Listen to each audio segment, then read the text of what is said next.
आज होली थी, बाहर सभी लोग होली के रंग में डूबे हुए थे। कोई किसी को रंग लगा रहा था तो कोई गुलाल, कोई किसी पर रंगों भरी पिचकारी मार रहा था तो कोई कीचड़ में लिपटा हुआ कुछ अलग ही नजर आ रहा था। लेकिन सभी की जबान पर एक ही बात थी, होली है भाई, होली है, बुरा न मानो होली है। लेकिन बाहर के इतने शानदार रंगों से अनजान दीपेंद्र अपने कमरे में बैठा मोबाइल में गेम खेल रहा था। तभी उसकी आंखों पर किसी ने पीछे से अपना हाथ रखा। दीपेंद्र कौन? माला। अरे पहचानिए पहचानिए, दीपेंद्र। माला, माला भाभी। अरे वाह देवर जी, आप तो तुरंत पहचान गए। माला ने अपना हाथ दीपेंद्र की आंखों से हटाया और जैसे ही उसने अपना माथा हटाया तो उसने देखा कि उसके सामने ना सिर्फ माला भाभी ही नहीं बल्कि दिव्या और रंजना भाभी भी है। दिव्या और रंजना भाभी के हाथों में ढेर सारा रंग था। दीपेंद्र कुछ समझ पाता उसके पहले ही उन लोगों ने उसके चेहरे पर रंग लगाना शुरू कर दिया। तीनों भाभियां, होली है, होली, आज तो हम आपको ऐसे रंगेंगे कि रंग छुड़ाने में आपको कम से कम 10 दिन लगेंगे। हाँ, ये कहकर उन लोगों ने फिर से दीपेंद्र को रंग लगाना शुरू कर दिया। इस बीच माला भाभी ने बाल्टी में रंगों को घोला और दीपेंद्र की ओर देखते हुए कहा, माला देवर जी तैयार है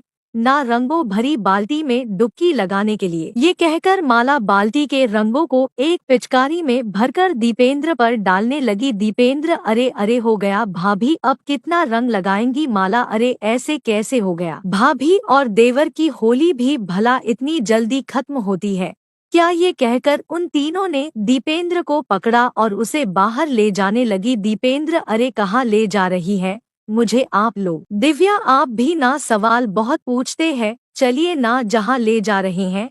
उसके बाद तीनों भाभी दीपेंद्र को एक रंग के भरे टब के पास ले गई। दीपेंद्र ने जब रंगों से लबालब भरे उस टब को देखा तो बोल पड़ा, दीपेंद्र ओ तेरी, अभी और भी रंग बाकी है। दीपेंद्र की बात अभी खत्म भी नहीं हुई थी कि दिव्या भाभी ने उसे जोर का धक्का मारा और वो उस टब में जा गिरा। उसके बाद सारी भाभियां जोर जोर से खिलखिलाकर हंसने लगी और उससे कहने लगी, रंजना क्यों, देवर जी आ रहा है, भाभियों के साथ होली खेलने का मजा दीपेंद्र आ तो रहा है लेकिन ऐसा लग रहा है कि होली एक तरफा हो रही है। माला, अरे ऐसा क्यों? दीपेंद्र, क्योंकि अभी मैंने कहाँ लगाया आप लोगों को रंग? अरे जैसे आप लोगों ने मुझे रंगों से भर दिया, मुझे भी तो आपको रंगों से भरना है। ये कहकर वो टब से बाहर निकला और तीनों भाभियों को टब में धकेलने लगा। दिव्या, अरे यार ये देवर जी क्या कर रहे हैं? तीनों भाभियां, अरे छोड़ दो मेरा हाथ, अरे देवर जी छोड़िए ना। दीपेंद्र, अच्छा जब आपकी बारी आई तो कह रही हैं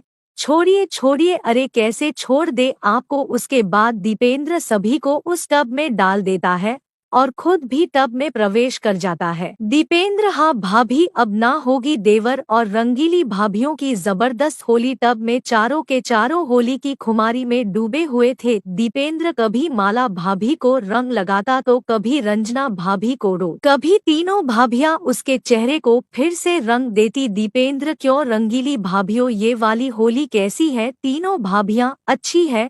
होली का मतलब ही यही है कि सब सही गलत को भुलाकर गले मिला जाए और रंगों में डूबा जाए। यह कहकर तीनों भाभियों ने दीपेंद्र को गले से लगा लिया। दीपेंद्र ने कभी सपने में भी नहीं सोचा था कि इस मोहल्ले में आने के बाद उसकी पहली होली इतनी शानदार और यादगार होगी। 6 महीने पहले ही तो वो इस मोहल्ले में रहने आया था। अगर कहानी पसंद आई हो तो कमेंट में जरूर बताना।